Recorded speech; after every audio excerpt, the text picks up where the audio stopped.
three lifelong fans created to have a place to talk comedy and pro wrestling. Now, our comedy podcast releases every Tuesday, while our wrestling podcast releases every Thursday. We release bonus episodes under the moniker Working Fans Presents every now and then. You can find us on Apple Podcasts, Google Podcasts, Spotify, Breaker, any major podcast provider. The important thing is just please like, rate, review, subscribe wherever you listen to us. Now, we have started a new thing. We are now on Amazon and Audible. So those episodes release every Monday. And that's kind of going through the archives and just releasing our old episodes in a new area. So if you want to live through the process with us again, take that journey with us again, you can find us over on Amazon and Audible. Now, if you can't get enough of us in the audio form, check out our YouTube. It's youtube.com/C/Working Fans Wrestling Pod, or just search Working Fans Podcast on YouTube. We have the whole archive is up there. And if you listen to the Working Fans Podcast, you are more than familiar with the 531. That is our signature segment where we take your top 5 lists on a particular subject, vote it down to a top 3, and then debate it down to a top 1. Now, guys, if you want to hear 3 guys talk shit about comedy, wrestling, life, anything, you will enjoy the Working Fans Podcast.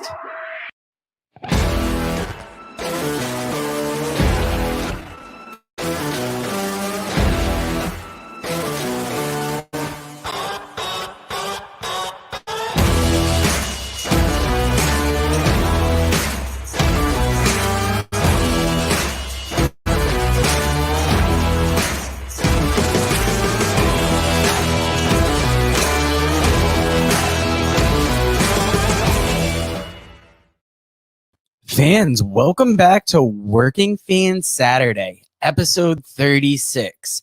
Since fans have started returning to the arenas over the last couple weeks, we wanted to look back on cinematic matches, and this week we're going to be doing a live 531 on top cinematic matches.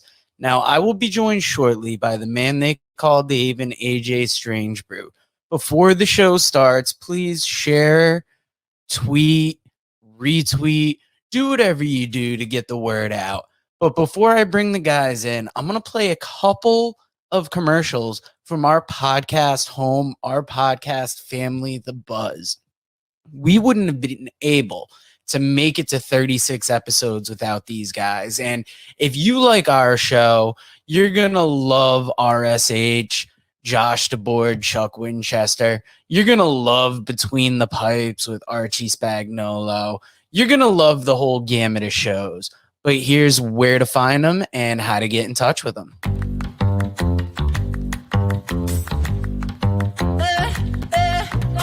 Get the Lambo car, house in the hills with the stars. Told you I'd raise the bar, told you that I'd go far. Baby, it's crystal clear. I'm not a souvenir. I'm not an accessory, I'm a necessity. So come and check me out now. I'm a necessity, so come and check me out now. War. Tell them that's what we ready for. War. Tell them that's what we ready for. War. Bringing that to competitors. Till we see the confetti fall, be ready for war. Tell them that's what we ready for. War. Tell them that's what we ready for. War. Bringing that to competitors. Till we see the confetti fall, be ready for war. Tell them I'm ready and the opponent. The crown heavy and every minute is chosen. A path only fit for kings. And you don't know what this court means. What did you enlist for? If it isn't getting more rings, then you gon' have to switch your team. Trust me, it gets more mean. I'm a nightmare going up against your dreams. First step is explosive like a bomb hit. Bet if I let it fly, I cannot miss. And you ain't got a chance at the top 10 when you getting clamped all night by a locksmith. On the block, throwing lobs to my top bigs. I'm a chef, no look. What's the top dish? Tie game. Through the pressure as the clock ticks. Crossover, step back, hit a shot, swish.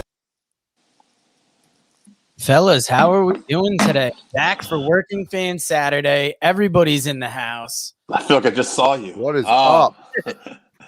Yeah, man. I like that intro, by the way. Shout out to Archie, though. Maybe we're on Saturday now, bro. That makes sense. I know a lot of things have changed, but we keep it up there. You know how to find us if you like us. But Yeah, When do we start on Saturdays? all good. I noticed it for the first time. I'm like, oh shit. And hey, we're going to war.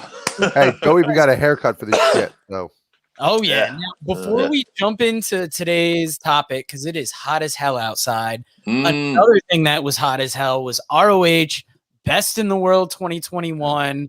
Dave, I know you saw it. AJ, did you get a chance to check it out? I did. I checked it out. All right, now guys, what were your top matches? And what did you think overall of the presentation of them coming back? Any match with Jonathan Grisham is my top match. That guy's fucking awesome. That was a hell of a match. Yeah, Gresham and oh god, not Bennett, the other guy. Oh yeah, it was Bennett. Yeah, It was Taven. Bennett.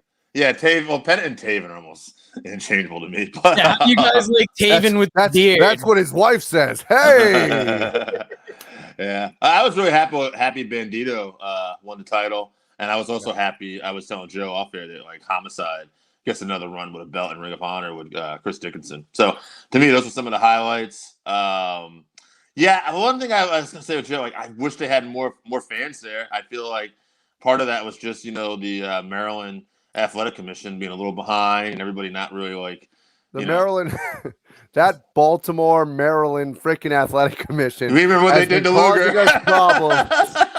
Has been causing us problems for 40 years. Yeah, I feel like that was 3/5 of the crowd. Like there were people there, you could hear them, but it still looked more or less visually on the screen like it has. So that was a little bit of a drawback. It looked was like a little different than what we saw on Wednesday and on Friday. Yeah. Yes. Yeah. Shout out, man. Those shows rocked. Like even WWE, like we don't, but that was a good SmackDown. Hell of a job. Vince made me laugh with his one little second of where the hell you been, and then walked out. And Dude, AEW has fucking been the pop on that fire. Edge got, freaking absolutely insane. Yeah, Edge was. Oh man, yeah. The Mysterios, Edge, everybody was just getting monster pop, especially in the beginning of that show. And The AEW crowd was as hot as you would expect them to be. and on side note, I know we're gonna be going into stuff. We don't always talk news, but fuck, man, those guys got a little over 1 million this week against the NBA Finals. And their show grew as time went on. So big ups to them. Great week. Really happy. 40% of the key demographic. 40%. Yeah. That's insane. We got the Awesome, return to crowds. We got a lot of wrestling last week. Obviously, Randy knows what's up. Tonight is Impact Slammiversary. Next, the GCW homecoming shows that includes Matt Cardona versus Nick Gage. Guys, there's a lot of wrestling on the table ahead of us, but I think maybe just past us, maybe we'll get some more top cinematic matches. There's been a lot of good ones over the past year when it became a necessity for wrestling, I would say. I mean, we got Money in the Bank coming up on Sunday, and last year Money in the Bank was done cinematic at WWE headquarters, for Christ's sakes. Yeah. So Rey it's an Mysterio interesting got thing. thrown off the roof. Yeah. Yes. Yeah, not one of my prouder cinematic adventures. No, that didn't make my list. No, I didn't make my list either. But I wonder if it's going to make any list. Are you going to kick us off tonight, Dave? I'll kick us off. Yeah, I got Final Deletion. Matt Hardy, the Impact days. I think this really was like kind of the thing that really started kicking off cinema matches back in the day. Whenever that was, what was that, 2017, 2016? Maybe even longer now. But I want to say Wait a minute, 2017. Matt Hardy's 2016. it was wow. 2016. Okay. Yeah. That sounds about right. So, I mean, to me, like, you're going to have cinematic lists. You got to have one of Matt Hardy's creations. Yeah, out there. So, Final Deletion you're talking about was 2016. yeah. So I definitely want Final Deletion in there. I have to include these next two just because I felt like they saved WrestleMania last year. The Boneyard match, which I think everybody agreed was really good, and the one that was really polarizing, the Firefly Funhouse that people either loved or hated. I just thought it was so creative. It was something different. I wouldn't want to see it all the time, but for what it was, and it's never really been one exactly the same like it. I enjoyed that. Stadium Stampede. I thought AEW, I'm talking about the original, just fucking knocked that out of the park and said, you know what? Hold our beer, WWE. This is how we do it. I love that one. And this one, you might argue isn't even really a cinematic match, but I'm going to fucking put it in there for a reason. I'll explain. I'm going to go old school. We're going about You son of a bitch. 96. The Hollywood parking lot brawl, Goldust versus good. Rowdy Piper. Okay, and That's definitely a cinematic match. because It it had happened card in the cases in it. backyard. Yeah, and we even did we simulated an OJ Simpson car chase throughout the thing. So to me, even though it finished in the ring, it still ended up being mostly a cinematic match. And I was that upset makes because I my almost thought you had one of mine, but that's not it. Would not that it, right? have been the first cinematic match? I don't know. First I was cinematic thinking, match may have been Terry Funk and you got to go with the Jerry Lawler. Funk I thought and about Jerry that. Lawler. in the That empty didn't make arena. my list because I didn't think there was any real it wasn't it was no fans, but there wasn't I think in cinematic you kind of want something maybe on location or something. But yeah, It was I on thought location. that It was in too. an empty arena. Fuck off That with is that. a good one. Shit. And Lance Russell was there. I thought about it. I didn't think it made the criteria. Maybe I'm wrong. I do like the addition though. I think it That's was. funny. We didn't think about that because I thought about. I had the same breakdown we just did as a team. I was like, would the parking lot brawl in the first one? And then I thought, what about Jerry Lawler and Terry Funk? I'm like, I don't know if that counts, but you went with it. I think it would because it was it was on location at the Coliseum, but It's not my only one like that. I Okay. also have halftime heat from Super Bowl 33. Mick Okay. Foley and The Rock. Now, hold on. As Though. a- Let me tell you a little difference between those two, though. See, this is where I talk about. In that one, though, where basically the finish is basically Mick Foley is hitting The Rock with a forklift, and they're putting a pallet jack on. I just think maybe there has to be something that you couldn't do in a normal match, possibly. It would be very hard in a normal match to make the crowd believe that it got blacked out by getting a freaking wooden spike shoved in your eye. Those two pros could do it. How dare you? Yeah. All right, continue on. But since I've done two of them, I'll keep going. Yes. I've also got Final Deletion, which is why I knew it was 2016. I've got Wyatt Family Compound, which was also 2016, which led to some bad blood between the two of them because it was basically a ripoff of Final Deletion. Now that was the And one then- with New Day, though, right? Yeah. Right. Okay. And then I've got Tag Team Apocalypto from Impact Wrestling. I thought that was very well done. That was also with the Hardys when they were actually as a tag team in Impact. And I thought that was very well done. And I put that in over the Boneyard match. So fuck you, WWE. The Rock and Roll Express made their I was gonna ask, what's the year on the Rock and Roll Tag Express Team made the cameo in there. Apocalypse? Crazy Steve was insane in that match. And then I think was there the Lake of Reincarnation? Was that It's in the been in Final all of Deletion? them, I think. That's has been in to, yeah. every single one of Matt Hardy's. Yeah. Okay. I'm just trying That's to how remember. they I really, bring back these past stars. Well, I know. I remember that's where Shannon Moore and Hurricane. Helms did the 3 count gimmick. Yeah. Oh, yeah. Yeah. Now, guys, I'm going to give you my list last. I've got Fight on the Farm, Mark and Jay Briscoe. I think it's Okay. all the Nice. talk this week, and it is one of the better cinematic matches that I've ever seen. Like, there were a couple not believable spots, but if two people can make a cinematic match believable, it's these guys. Like, when he's on top of the camper yelling, "What you gonna do, jump?" And it's like, yeah, what if he just moves? So then he joins him there, throws him. He's jumping off shit that they jumped off 20 years ago. I think it was very well done. I just think that the 12 people who saw it probably really enjoyed it. And well, that's another thing I was telling Dave. ROH does such good production. Like that video looked real. Anything they did during the pandemic, like the way they presented that Pure tournament, they just don't have enough eyes on it. And that's the biggest shame of it all, really. Dude, those of us that love ROH, we appreciate it and we love what they're doing. They put so much quality into it. They just need a bigger audience. I don't know why they're not getting a bigger audience. Shout out to RSH too. Yeah. But All right. to finish up Always my a list, shout out I've to got RSH. Firefly Funhouse with Bray Wyatt and John Cena. I've got the Ball for a Ball match from Talking Shop Mania 2, Sex Ferguson versus Chad Too Bad. This was on the lower end of cinematic matches, but just like I believe this is the one where they had the "It's Still Real to Me, Damn It" guy come out during it. They just threw everything at the wall, and it was funny as hell. But number 4, I've got the Final Deletion, and number 5, I've got Tag Team Apocalypto because what they Fuck did, you, Boneyard match. having all those He had the Impact Firefly Funhouse. talent and people come back, I thought it was just great. Or should I just want to make a point because AJ, Yeah, I hated believe the Firefly. you would Funhouse. like the Boneyard match better than the Firefly. I did like it better than the Firefly. But I think based on our popularity here, I think we got to put both Matt Hardy's deletion, tag team Apollo, and I think the Firefly Funhouse will probably get booted, but I think that would make the third spot. I was gonna say that was the third spot. Those were the 3 most overlapping, and we'll boot Firefly Funhouse because it's gonna be neck and neck between Final Deletion or Tag Team Apocalypto. Did you like the Hardys versus each other, or did you like them teaming up? I actually like the tag team better. Believe it or not, even though it wasn't on my list, I just forgot to put it down. So breaking news.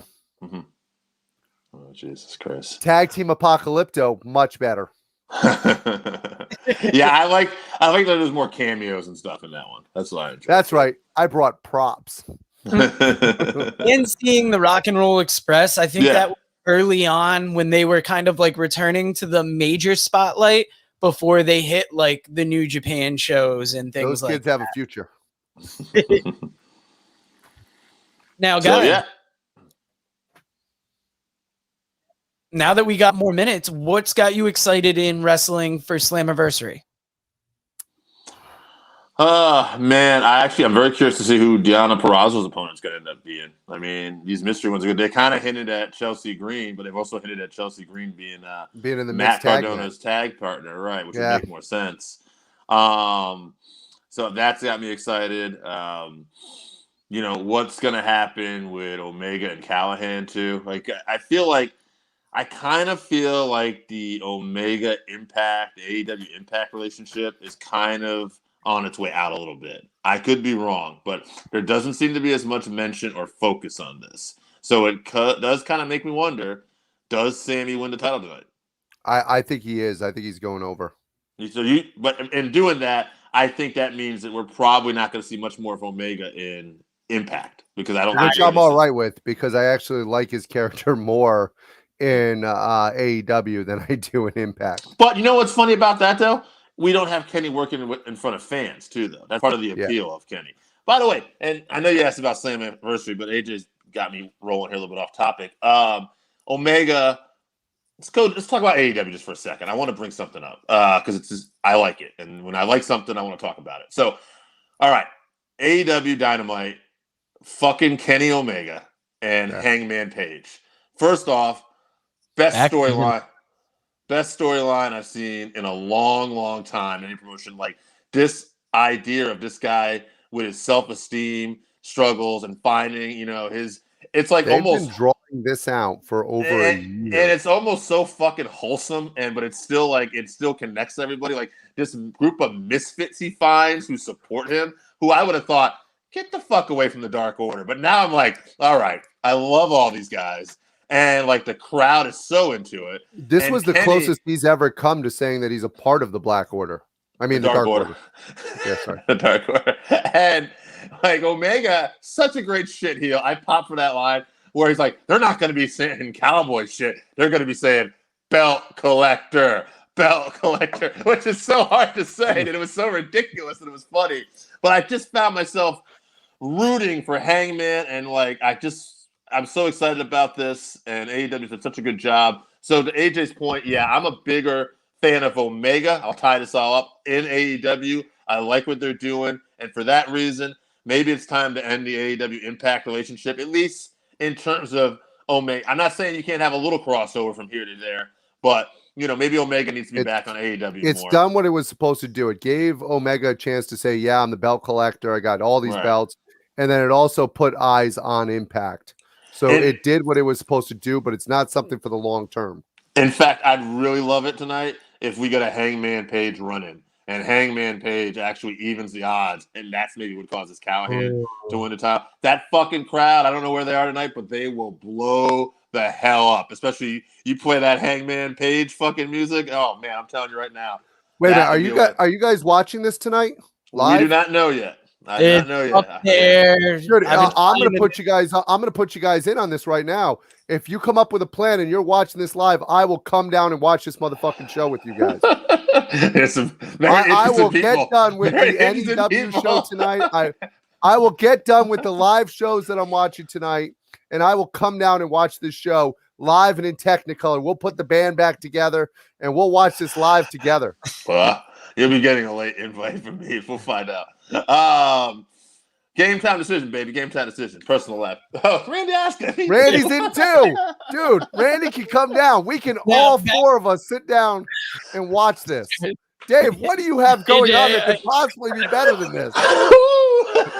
What don't I have going on? That would be the bigger question. But I will let you guys know as time goes on. We're going abroad. Now, to answer backwards question, AEW Impact crossover at G1 Climax. Yeah, I like to see Carl Anderson go over there. I have a feeling Dave's other plan might involve a climax. Oh man, I hope so. But now, I don't what think it'll be we're that good. talking about is if Kenny Omega cuts his run short with Impact, it's fine because, like you said, it's lived its purpose, and I don't mind talent still crossing over, but I don't think that Impact necessarily needs him. Omega can go get a belt elsewhere. There's an NWA He's got belt. him. Get one. He's got him. He can let somebody borrow one. Go over to New Japan, but like Satoshi Kojima came into Impact, and that was awesome. We've gotten other people crossing over. If Hangman showed up, that would be awesome. It would be. I'd love to see it tonight. That would definitely really light that show up. But we'll see what happens, man. But yeah, obviously that matchup, the main world title match, and what's going to happen with the mystery partners. I'll tell you what. It's one of the few things I'm still a sucker for in the wrestling business age. I like a good mystery. Doesn't always plan out. I thought you were talking about Tony Storm's ass. A lot of times it doesn't pan out. Hashtag main roster ass. But yes, yeah, how is she not on SmackDown yet? That would have popped the crowd. Oh, that ass should be on SmackDown. Oh. We'll see what happens. Yeah, SmackDown, man. I guess we'll talk about whatever we want. That was a good show as well. I was about to wrap us up here, man. We're at that 22-minute mark. Dude, you got plans. I got plans. I got plans right now. That's later in the day. I can talk all how night. are Shotzi and dude? What the hell happened to the team of Ember Moon and Shotzi? How is it Shotzi and Knox? You know what? First off, shout out to Mike Knox, former ECW WWE alumni. You know they look up names for no discernible reason. No, but I think they're gonna get over. I think that little tank and shit on the main roster. They're gonna sell some fucking toys. They got two wins versus the champs. Yeah, baby. Natalya and Tamina, old school Tamina, baby. She's still alive. And how over is Liv Morgan? All right.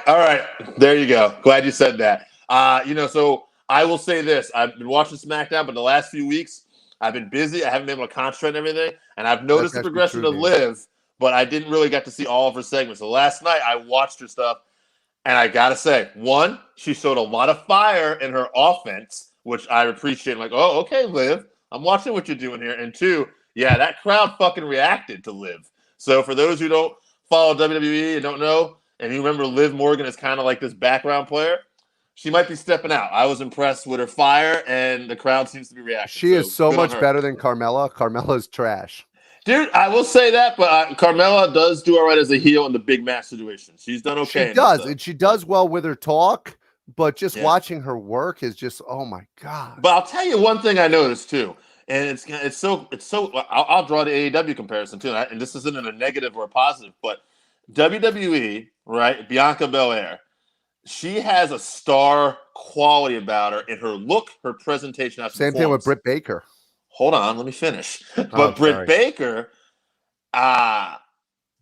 it's more. She does have that, but the difference is, and this is actually I'm a bigger fan of Britt. So hear me out, AJ, because I know you're gonna want to cut on me. I feel when I see Belair, I see more of this star like quality thing going on here in terms of her appearance.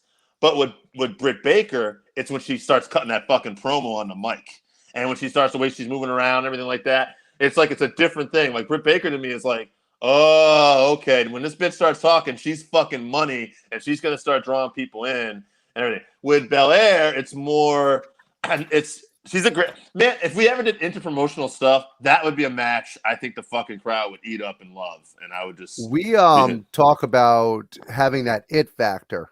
Yes. And Britt Baker has that in spades. You can't put your finger on it. Is she the best worker in the ring? No. Is she a horrible worker in the ring? No.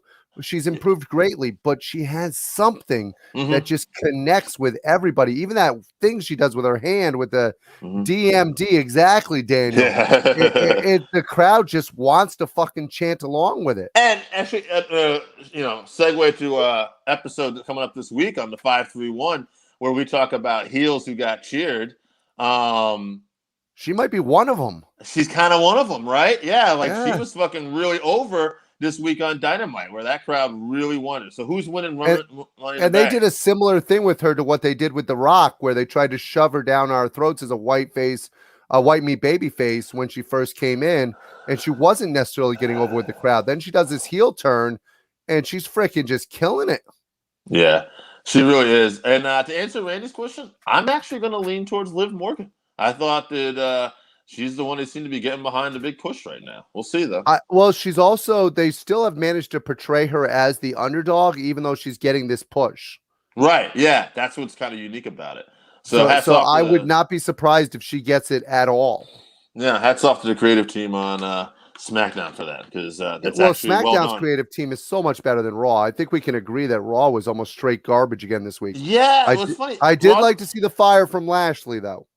Yeah, the funny thing about Raw is, I barely even watch that show anymore. It's so bad. But I do have to say, at least, hats off to WWE. They got a few people in this Money in the Bank from that side that I wouldn't have expected. So Ricochet, John Hennigan, John Morrison, and, Riddle and McIntyre.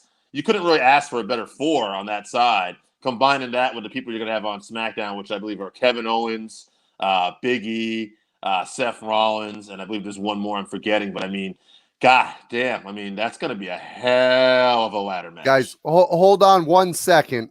Oh, I can't wait. Hey, hon, I'm on the show. I'm kidding, guy. I'm on the show right now. No, you're live. Call you right back. We're live, pal. We're live. We're live. We're on the live podcast right now. Can I call you right back? Put the mic Baby up. Girl. Love you. Thanks for coming out, Sam. All right. Oh, yeah. Yeah, also in SmackDown brought up Finn Balor, by the way, who also got a huge pop last night. Dude, Finn Balor, I love that they put the Prince up there, but still call them Finn Balor. That's awesome. I liked it. I thought he looked great last night. And he looks sharp as can be. That's also, shout out to Pat McAfee, by the way. Dude, he does such a great job of getting talent over. He is so crazy. He gets out of you see him. He gets so excited. He's legit like jumping up and down and fucking Backley. And I've told Backley not to call me during the show. And since people are asking questions, Joe want to shut us down. Joe, we got so much fire in the tank, baby. I know. I didn't realize you were still running on full. Yeah, baby. We got phone calls coming in from the fans. Randy, I'm gonna say I'm gonna go with my heart on this one. I was no fan of the show. My brain says it's gonna be Drew McIntyre because they want to paint that scenario where he has it, but Lashley has the belt. He's not supposed to challenge for it, so that makes sense to me in WWE booking. But my heart, Randy, my heart. Oh, my heart, Randy. Can you feel it? I'm talking about Big E, baby. All right, you're not gonna believe this, but we're actually cheering for the same person. Yeah, Big E, Randy. Don't you I would love to see Big E with that Money in the Bank. Although I got to tell you something. Shout out to, I think, my favorite monster in wrestling right now, Otis. How destructive is Otis now? I gotta say, if you're not watching SmackDown, it's interesting. Otis is coming off like fucking Vader here. So he gets interrupted by Cesaro because Alpha Academy, they're being called. Chad Gable and Otis, who's shaved now. He kind of looks like the fucking kid from. He kind of looks like Chris Farley from the Billy Madison bus driver. But nonetheless, he's a badass heel though when you see him. And they have a list of people they want to hurt and beat up. And Cesaro comes out. It's like, I noticed I didn't make your list, which that was smart. And they're like, no, we didn't make us because we didn't think about it. And then Otis just comes in and immediately takes a shot at his ribs. Almost a classic Vader-like punch when Vader would beat up the ribs of somebody. Takes him down and just beats him up. And then later on, Otis beats up Cesaro in the ring too. And he looks dominant. He's looking like Vader. And it's a great role for Gable. Obviously, I'd love to see Gable get a bigger push himself, but they're good together. So, and all right, we still got more to Dude, that could be a great Daniel, keep it going. That could be a great tag team. Harry Smith last night, too. I mean, he's not on TV yet, but pretty cool. Pretty cool to think that Harry Smith is going to be somewhere, whether it's SmackDown or, honestly, I wouldn't mind seeing him at NXT UK. Could you imagine Harry Smith versus Walter? I mean, okay, first of all, I don't think Harry Smith's ever lived in the UK, so shipping him off to fucking England would be horrible. I think he's been to the UK. Summer's there. But we're all big fans of Harry Smith. It'd be sad. Hopefully WWE will still let him work blood sport. I'm sure. We love seeing him there. That's happening. Can't wait. Get your hopes up, fans. They'll bring back hopefully he's just the newest. Just to have a simulation. Dude, what if he comes out? What if he comes out when to help Gargano, and he's the newest member of the Way? I can't see that, but Maybe I'd love to see it though against Cross. That would be another one where I'd love to see those two. Yeah, that would be a brawl. Guys, the questions just keep coming. Keep on coming. All right, Aaliyah. I thought she showed fire. I don't know if the idea was to turn into a baby face, but it looks like that's what they did. Yeah, she was huge over beating up Robert Stone. Xia Li, I'm not that impressed with, man. Nothing against her. She seems a little unsafe. She's actually hurt a few people. That shot that she hit Mercedes knocked Martinez. her cold. Yeah, she knocked her out. Holy shit. That was not a safe kick at all. No. And the reason why they had to rush that count was because she knocked her ass out. Yeah, they didn't even finish the count. If you remember, actually, yeah, I know. She hit the mat out cold. Yeah, I've seen knockouts like that before. Yeah, she stiffened up. It was not good. I mean, as a character, whatever. But I'm not pulling for her, and she has to show me more. Unfortunately, well, I also don't. I appreciate her as an athlete, but I hate that whole fucking triad thing. The whole gimmick. I don't like this lady that looks like she's in some Poltergeist movie coming out here dominating people, where she looks like she's a $110 or something, and she's playing like an old lady. I can't figure it out. Get the fuck out of my face with that. That's what she did get a concussion. So I mean, if you're gonna throw a kick like that, you've got to be able to control it. You can't be Rob Van Dam and people.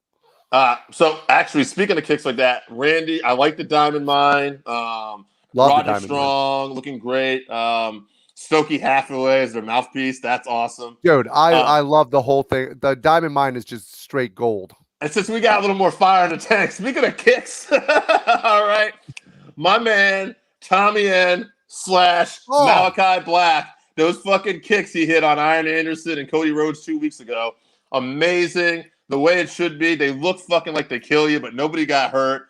And on top of that, this week, okay, Cody comes out fire, but he gets a little bit of booze too. There's a mixed reaction. And here comes Malachi Black cutting this kind of weird promo where the crowd's but then he says the thing where he's where Cody's why don't you see my fire and get up close? And the crowd's and then just quietly says, and the crowd hears, I was hoping you'd say that. And it's whoa, and it gets dark, and now they're meeting in the ring, and they're brawling. Dude, he's not staying a heel if he keeps doing this. People are going to want to cheer him.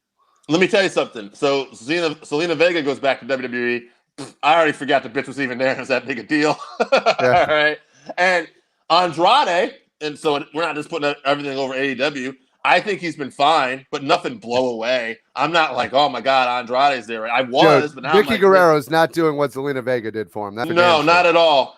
But on the contrast, Malachi Black, Tommy N, boom, looks like a main event player already. Now here's the funny story about this. From what I understand, they signed Zelina Vega to the WWE first, Yeah, and then let go Tommy End. yeah, very interesting, right?